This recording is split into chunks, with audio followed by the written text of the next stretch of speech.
Today's podcast and tomorrow's podcast is a little bit different.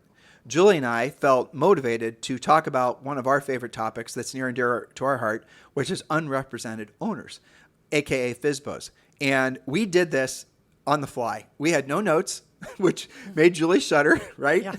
So we just finished recording over an hour. And what we're going to do is split this into two different podcasts. So you can listen to this you listen today and listen tomorrow. So if the structure of the podcast today seems a little different, seems a little bit more free-flowing, it's because Julie and I were riffing off each other, taking some trips down memory lane, telling you a lot of stories, giving you the scripts and objection handlers and the psychology behind for sale by owners. But please deep dive into this, learn all that you can, and listen to today's podcast and listen to tomorrow's podcast as well. Welcome back. Julie and I are going to be deep diving into all things for sale by owner. We're really going to be focusing on for sale by owners, really the psychology behind attracting for sale by owners to be your listings.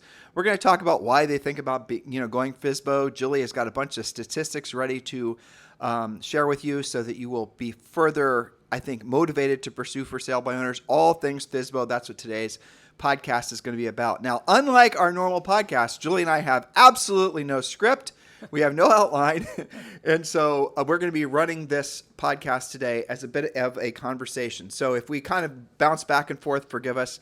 But Julie and I were talking this morning when we were going on our walk about doing this very podcast, and she wanted me to write an outline. I told her I didn't want to write an outline.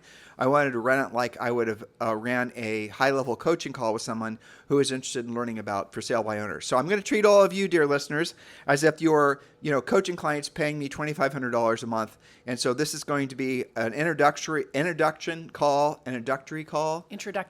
Oh, Julie's got all the right words today. What was the other word I couldn't say this morning? Monterey? I think so. Yeah. We were doing an Instagram video summarizing our week's worth of workouts. If you guys aren't following us on Instagram, it's Tim and Julie Harris. And sometimes I trip over words like and it's not because I have early stage dementia. Well, it might be that. Could be. It's just because my ass has just gotten kicked by all the kettlebells. But I digress, dear listener. So let's start out by talking about why you should be listening to Julie and I as pertains to for sale by owners. Especially after that, yeah. Yeah. So let's start out there. Well, so a quick review for some of you. Julie and I have been in the real estate business since we are in our early 20s. Now, I'm not allowed to say Julie's age, but I will share this with you. Our combined age is 107, and we met in high school, and I'm a year older than Julie. So for those of you who are math wizards, you can do the math backwards. Yeah. All right. So we did our first real estate transaction when I was 23 and Julie was 22, I think. Something like that, yeah. Yeah. And it was, what was the address? 280 East Jeffrey. Yes. I remember. Okay. So in our first full year selling real estate, we sold over 100 homes. With pendings, we sold 103 or 104 homes. And we did most of those it was a 50-50 listings and buyers. Not exactly, but it was a little bit heavy on the buyer side, but you get the gist of it. And what we did is we did not have a center of influence. We didn't have a past client list. We did not have a corporate relationship. There was no Zillow. Oh, by the way, dare I say, there was no internet. Internet didn't actually come online until 1996. So we were doing this as, boots on the ground, real work, grinding it out as you possibly could. And it was fantastic. There was no buying leads back then either. There was none of that. Right. It was all, if it's meant to be, it's up to me type of work. Yep. And I have to say that a lot of those first deals, and going forward, but especially the first deals, were indeed for sale by owners. Well, all of them. If you go back, and I remember this very well, like it was yesterday, because it doesn't certainly feel like it was almost 30 years ago. But the reality of it is what we were doing is the same exact thing that we've coached agents for 20 plus years to do. Exact same thing we're hoping you're going to have the motivation to do after you listen to today's podcast. And here's the gist of it. Again, where did all of our transactions come from? They came from us directly soliciting, mostly for sale by owners, then expired, and a lot of those for sale by owners then becoming buyers for us, right? So one listing equaled at least 2 transactions. When we sold the listing, they would buy a house from us. And then sometimes, well, frankly, quite frequently, we were picking up more buyers from those listings. And that is the magic of having listings versus if you're on the buyer side of the transaction. Generally speaking, you're not going to get automatic additional deal flow other than selling that buyer a house. Past referrals down the road are not what I'm talking about. I'm talking about you take a listing and you work it like we coach you to work it in our coaching business, then you're going to understand the fact that, if you want true leverage in real estate, You have to do it through listings. Now, we went on to sell real estate for about 10 years, usually selling between 100 and 200 homes per year. So as I pass all this information along to you, I want you to understand that we've been there, done that. But that's not the reason you should listen to us as pertains to for sale by owners, expireds, and generally speaking, just building your entire real estate business. Because compared to what we had to do after we decided to get full-time into coaching, the real estate was easy. Being a real estate coach and coaching at the level in which Julie and I have for as long as we have was a billion times harder than ever actually having sold real estate at a high level like we did. There was no comparison. Learning how to, going through the experience and the trials and tribulations and the just pure physical and emotional work of learning how to be a great coach is so much harder when you do it at a high level than learning how to be a great listing agent. There's no comparison. So you get the added benefit when you listen to today's podcast and you become a coaching client of knowing that we've been there, done that, but also knowing that we've successfully trained literally thousands of other agents to do the same thing. That's right. So let me translate a little bit of our pattern there for those of you who are saying, well, how did talking to for sale by owners end up being 100 plus transactions your first year, right? Okay, so here was the pattern. We would door knock for the most part, sometimes call, sometimes both, for sale by owners, otherwise known as unrepresented owners. Call them what they are. They are unrepresented owners trying to sell the home on their own. So let's hover there just for a second. Why is that such a great thing? It's because it's a very obvious lead. How many of you post online? I see what you guys do on Facebook and stuff, and you say, how am I going to find a seller? What's the easiest way to get to a listing? Well, here's somebody with a for sale sign in their yard with their phone number right there. So here's the thing. Many of you have gotten into the business in the last 15 years after Zillow and all these other companies have started to sell leads. And so without knowing it, many of you have been trained and frankly coached and mentored by other people who've only been in the business since 2007 and have only known how to actually go out and buy leads. Buying leads, by the way, just for the record, when Zillow started selling leads and some of these other platforms started selling leads, or if you knew how to generate the leads yourself, using pay-per-click and whatnot, was great about 15 years ago. And now it's just oversaturated, and a lot of you are, essentially dying on the vine because you don't know how to self-generate or be a proactive lead generator. So what I'm telling you is a lot of the folks that you're getting your advice from, a lot of the YouTube types and all these other coach trainer types, they've never actually done anything other than buy leads and build CRMs and drip campaigns. That's the reason they don't talk about a lot of the stuff that Julie and I talk about. Now, please be clear. We did, when we sold real estate, build funnels, do pay-per-click. I remember when Realtor.com started allowing agents to, when Realtor.com went live, when Zillow went live, when pay-per-click went live for Google, all of those things. Julie and I were there at the ground floor, and we were definitely doing paid lead generation along with our proactive lead generation. Definitely were building funnels. We definitely had a team, all the marketing, all the branding, all the things. But I'm here to tell you, and this truly is the bottom line. If you want to make money now, if you want to help people now, if you don't want to, suffer the ups and downs and the cash flow swings or lack of cash flow that comes from being a passive lead generator, you must learn how to be a proactive lead generator. So that's the background. That's a little history. Now we're going to jump into psychology. Julie got a little ahead of me a second ago, but she said it. A for sale by owner is nothing other than an unrepresented seller.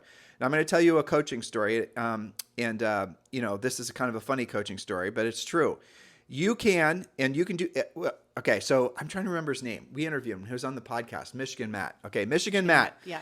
I was coaching Michigan Matt. He's a listener. I did interview him. He was on the podcast about a month ago, so listen to him. So here's his story, and he did this exact thing after I told him a similar story of another coaching client and an experience that Julie and I actually also had. So when you get into the business, nowadays, if you're lucky enough to come across anybody that's going to sort of mentor you or talk to you about FSBOs, they're probably going to give you some really absolute crap information. FSBOs eat their young. FSBOs are agent haters. They'll never pay commission. They're called by 100 agents a day. Exactly. They're constantly being solicited. They're the meanest sons of bitches you've ever met in your life. All this shit. And they're also always overpriced. Right. And here's a little secret for you. Most of the people giving you the advice that's designed to make you not pursue FSBOs are the very people that are trying to not have you be competitors, because guess what? They get all their business from for sale by owners. And that's actually what happened to Julie and I. We had somebody in our RE/MAX office who was basically feeding us full of all this Mickey Mouse about for sale by owners, and about how essentially, they eat their young and all the things I said. I actually think he actually said they eat their young. He did. I think he asked Tim and Julie, do you have any questions? Because if you do, you better be careful working FSBOs. That's exactly. supposed to be a joke, listeners. But in any event, And we listened to him until we started realizing that he was absolutely positively killing it with FSBOs. And he may have just been, seeding us with some bad information to try to demotivate us. Now, for sale by owners are nothing other than unrepresented owners. In survey after survey with for sale by owners, and asked why they, attempted to for sale by owner their house, the number one reason why they did it is because they didn't know an agent. So I told Michigan Matt all this. Michigan Matt is over at Home Depot. And every spring, in every Home Depot and Lowe's and every small hardware store in the world, probably, there's a box of for sale by owner signs, a little FSBO kit that comes out of storage. And they leave it at the end of the aisles usually, like where the batteries are. You guys know what I'm talking about? And you'll walk past this. I want you to notice it next time. And you'll see, occasionally you'll see somebody that's, muddling around. They got their light bulbs and their screwdrivers, they're Home Depot. Maybe they're picking up some tarps or, lumber or whatever. And they're going to walk past the FSBO sign. They're going to say, well, what the hell? I'll try it. And they throw it in the cart. That is the extent to which most FSBOs think about for sale by owning their homes. And what do they do to get a price on their home? They'll go to realtor.com or Zillow. Well, they'll do their own comps. They'll throw it up and they'll see what sticks. That is the end of it. So what I, have had other coaching clients do, what I suggested Michigan Matt does, is that he takes his business card and he, with a paper clips his business card to all of these for sale by owner kits that are left in this particular Home Depot or whatever it was near his house. He did this. Now, next day, day after, week after, I don't remember exactly, he is door knocking in a neighborhood, but only specific homes because he's matching a prospective buyer to specific homes. And these were decent sale price homes. And he had this buyer that wanted to live in this particular neighborhood, these particular style homes. And so he goes and there's not very many of them, but then one of the homes that are a good match for his prospective buyer is actually a for sale by owner. So the for sale by owner he goes, knocks on the door, asking for information using our script, which we're going to share with you today and the whole process with you today. And the for sale by owner recognized Matt's name from the business card, actually had kept it. And if I remember correctly, the business card that he had put on the for sale by owner kit at the Home Depot or whatever was in his pocket. And guess what Matt did? He sold the house to his buyer. That guy bought a house from him. And then Matt sold the listing of the buyer that was moving up to the house that he had found from his door knocking that for sale by owner. That's how freaking hard working for sale by owners are. I promise you guys, you are spending so much time, so much money on the wrong damn things. That is just the bottom line. Julie said it again. You spend all your time looking for a listing lead. How much money would you guys all pay for a listing lead? In your marketplace, there's hundreds, if not thousands, of unrepresented owners, aka for sale by owners, that are sitting there waiting for you to actually use our script and help them sell the home. They don't hate agents. They don't have any of those mental psychological issues. Well, I suppose maybe some of them do. But for the most part, they're just normal people that didn't know a real estate agent or were at Home Depot and said they thought they'd give it a try for a limited amount of time. So when you get into talking with FSBOs, here's what you're going to discover. And again, the script is very simple. You're going to discover that they didn't know another agent. You're going to discover that the number one reason that they FSBO'd is not because they wanted to save the money. It's because they had the time and they didn't know an agent. So the house has to be sold in the next, let's say, 6 months. They're going to give it a month to see if they can try it themselves. I promise you guys, very few FSBOs actually spend any more time thinking about FSBOing their home than that. Well, that's right. And you will commonly hear that. Those of you who actually prospect for sale by owners know this. They will say literally what you just said. Well, we thought we'd try it for a couple of weekends. And here's the thing. Put yourself in the position of somebody, especially like a couple typically deciding to try it on their own. How many weekends do you think they want to actually devote to holding their own open house, to waiting for people to come through, to cleaning the house before, cleaning the house after?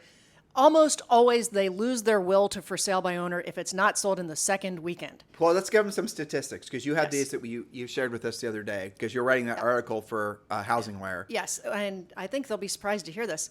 When you take out the people, because there's lots of places that study this type of thing, like Altos Research, let me ask you a question. Yeah. So we do this in the right order. Right. All right. So what % of for sale by owners end up listing their home with the real estate broker? I don't have that exact stat because it's related to what I was about to say, which is this. If you take out people, there's some reporting like how many homes sold without MLS, right? Okay, so if you take out the people who already had somebody like a private sale, I know you from work, you've always wanted my house, that's not the same as a for sale by owner who actually has to sell their house to a person they don't know. Okay, so the reason that she's saying that is because when you see FSBO stats, this percent of the market sold their homes themselves, that's not really an accurate representation Right. of how many of them actually had signs in their yard. There's a lot of in the upper That's just end, an off-market sale. right? And in the upper end markets, there actually are quite a few off-market sales, and that's how things transfer. People know each other socially. Okay, so when you take those out, who already had a buyer in mind, right? People who are actually trying to sell. For sale by owners, unrepresented sellers are only successful actually selling their home by themselves 11% of the time. So that means that So 89% of the time, Exactly. they fail at that. Well, 89% of the time, to answer my question, Yeah. is that they end up listing your house with a real estate broker. That's right. So Some percent they give up, but most of the time, if they have to sell, right, then they end up listing with a broker. Now, let's do the next stat. But that's interesting what you just said. Sure. Think about what you just said. So you said if they give up, right? So of the ones that try to sell, there's actually quite a few of them give up because they weren't that motivated to begin with. That's right. Yeah. Which are not really listings that you're interested in anyway, Well, probably. You know? I'll say this though, that I disagree with you because even though they gave up because they weren't motivated at the time that they tried to FSBO, it doesn't mean that a year later the motivation isn't actually like they're building a house kind of thing. Still a valid lead, just Right. a little bit of a longer Well, time. You see it a lot with older people. They'll have 2 stories. And okay, the doctor said we should go to a 1-story. The bedrooms are upstairs. The staircase is becoming our problem. Well, we can figure it out. And then they'll muddle through for the next 18 or 24 months. And then sure enough, they need to downsize and get a single story. But that's the type of thing. That's right. So a listing lead is a listing lead. And if someone put their house for sale, put a sign in the yard. Yeah. They're definitely going to want, they absolutely want to sell that house. Their motivation might change, and then we're going to get into that when we talk about pre-qualifying. Okay, I'm glad you said that because from coaching calls that I had last week, I've got several clients who are in snowbird markets like Phoenix, like Vegas, the sand states, right? So what you just described, the for sale by owner who really does want to sell, but they're taking a break, whatever, that is a very common phenomenon when we go into the hot months of, say, Phoenix, because they know that, it's less likely to sell then. That doesn't mean they don't want to sell. They're just going to try it again a few months later. Well, that's a really good point too, because also you have, you have Palm Springs in California. Yep. You have some of the mountainous areas in, the Rocky Mountains, the Smoky Mountains, things like that. There are seasons for things. And if someone doesn't have to sell the house, they just want to sell the house, they'll take it off the market and put it back on the market again. But let's make sure we stay on this path because we do need to talk about pre-qualifying. Okay. So there was another statistic you shared with us yesterday. And this one is this one's absolutely the mic drop statistic. The average for sale by owner, because you're going to ask yourself, why is a FSBO going to want to list with me? Because the average for sale by owner, when they're successful, which is only 11% of the time, and remember that's kind of a BS statistic, but there you go, because it includes the ones that weren't actually FSBO. They're just transferring to, maybe they're transferring it to their brother, their sister, their friend, right? But the average FSBO that is successful sells for how much less than had they listed a similar home with a real estate broker? 24% less. Now, when Julie and I sold real estate, I believe the number was 12% or 14%. That's right. So what's really staggering to me is the differential. And you got this from NAR too, didn't you? Yes, that one is. Several people have quoted it, but I think it originated with NAR. That's just mind-boggling. It is. If you think, if the FSBOs knew, just thinking about this makes me excited to go hunt a FSBO, right? Right. But if the FSBOs knew that on average they're going to make 25% less, that would be... Why would you do that? No, you wouldn't. And suffer all of the hassle factor by yourself and the liability. They do have, I don't have the exact stat on this, but they are more likely to fall out of contract. Why would that be? Well, does a for sale by owner typically have a pre-qualification script where they're checking the buyer's financing? Probably not. Are they in love with negotiating with each other over inspections? Definitely not. So here's the process basically. Now, where to get lists for sale by owners? Julie, any suggestions on that? Well, RedX has them. Right. So I want you to text the word red, R-E-D, to 47372. Text the word red, R-E-D, to 47372. And they will, in addition to they're famous for selling expired listing information, but they also sell for sale by owner data. And when you text the word red, R-E-D, to 47372, we'll text you back a link to click and you get a $150 discount. So yeah, FSBOs are definitely a gold mine. Now, the skill set necessary to get FSBOs, there's only a few things that you're going to really need to know. And hopefully you've internalized the first major point, which is most FSBOs simply are FSBOing because they don't know a real estate agent, or the ones they know they don't necessarily want to list with, whatever. They just don't have somebody. Now, number two thing I'm hoping you're internalizing is the fact that these people truly need you. I get it. You guys want to make money. You're in a business. You're trying to, pay your bills and the rest of it.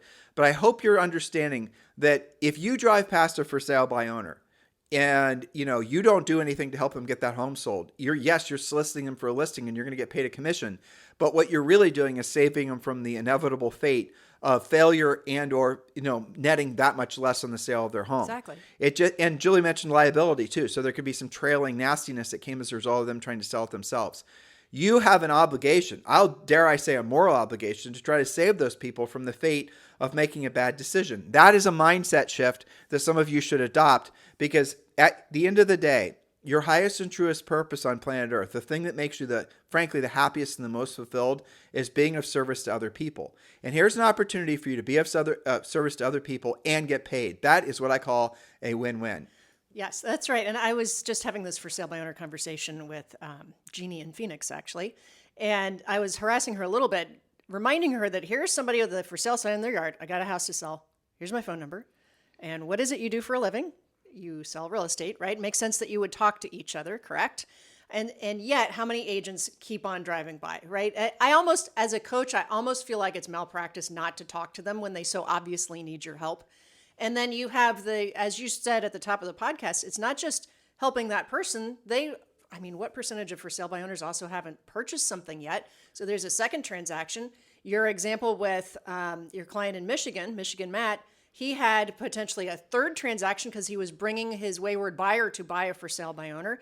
And the list goes on. And I was also pointing out to Jeannie that if we look at all of our past transactions in real estate, who were some of our most loyal ever, people who give us referrals, repeat transactions? They were for sale by owners. Why? Because for sale by owners, and I would add expireds to this, have a unique perspective on what you do for a living. That's different than somebody who's, typically just a fresh lead. If a for sale by owner has had their home on the market, done 4 or 5 open houses, they're frustrated, right? And then you come, you treat it with professionalism. You do great home brochures, open houses, you prospect the neighbor. Maybe you even sell it yourself. That's a distinct difference between them struggling on their own. They actually appreciate what you did. And most importantly, you solved their real estate problem. Well, and Julie said if they've done that many open houses, but the reality of it is the best time to get to a FSBO, yes, they're going to be sort of market worn if the house has been for sale for a while, but the best time to get them is when they're thinking about it, when they first put that sign in the yard. Yeah. And so that's the technique that worked for all of our coaching clients to work for us, is go after the fresh ones. What a lot of people are going to train you to do is work on the older for sale by owners because they're more market worn. But the problem with the market worn FSBOs is they probably have gotten a little bit jaded about the entire experience and maybe towards our industry. In addition to that, they may have existing relationships with other agents because now they might know some other agents from having FSBO'd their house. So go after them when they're new is the takeaway from that. All right, so here's the overall process. I don't have the FSBO script directly in front of me, unfortunately.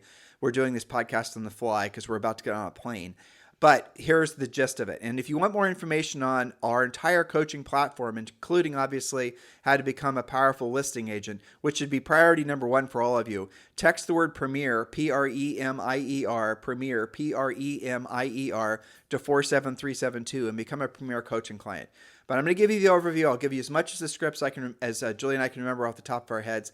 They're not complicated, though. I'll tell you something about scripts. Some of you have a natural abhorrence to scripts, and I get it. I did too when I sold real estate. Maybe I shouldn't admit that, but it's true. Because I didn't feel like the scripts were natural, and I thought, well, maybe I can figure out a better way to say it. All the ego things.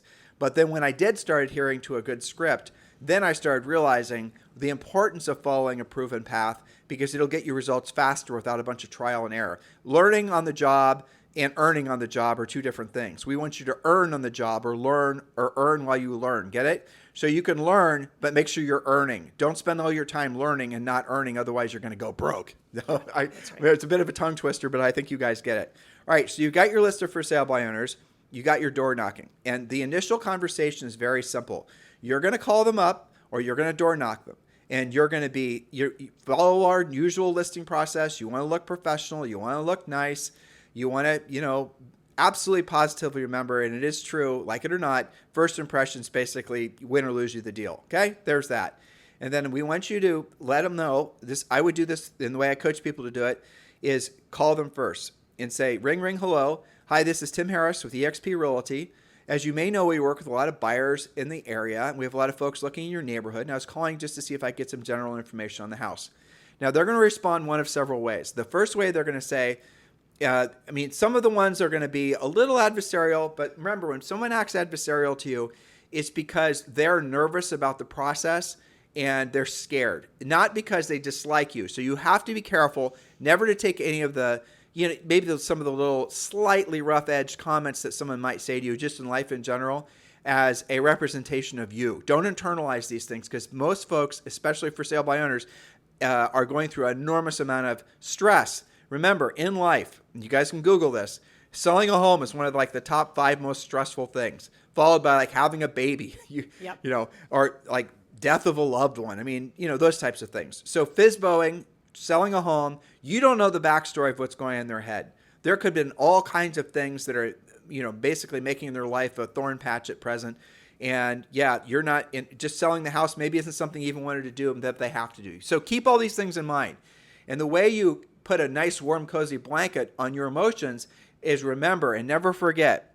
I said it a second ago, and I'm going to say it again. Your highest, truest purpose on this planet is being of service to other people, even if those people are a little grumpy towards you. So I've said it. Just remember I said that to you. All right. So as you may know, I work with a lot of buyers in the area, and I was hoping I could get some information on your house to see if it's a match for any of my buyers. They might say, we have a website. You can check it out.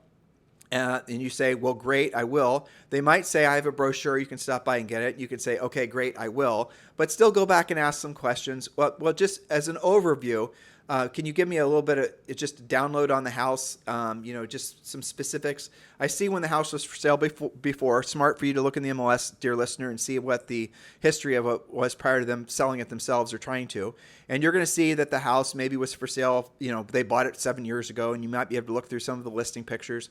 And you can say, well, I've got the listing from when the home pictures from when it was sold before, and I see, are there any improvements or changes you made before I shared this, your listing with my buyer? And they're going to say, well, I updated this, we changed that, or we did nothing, most whatever the result is. You're going to write all these things down, and you're going to say, okay, good. And then say, I'd like to pop by and see the house and check it out, and with your permission, and maybe take a few pictures.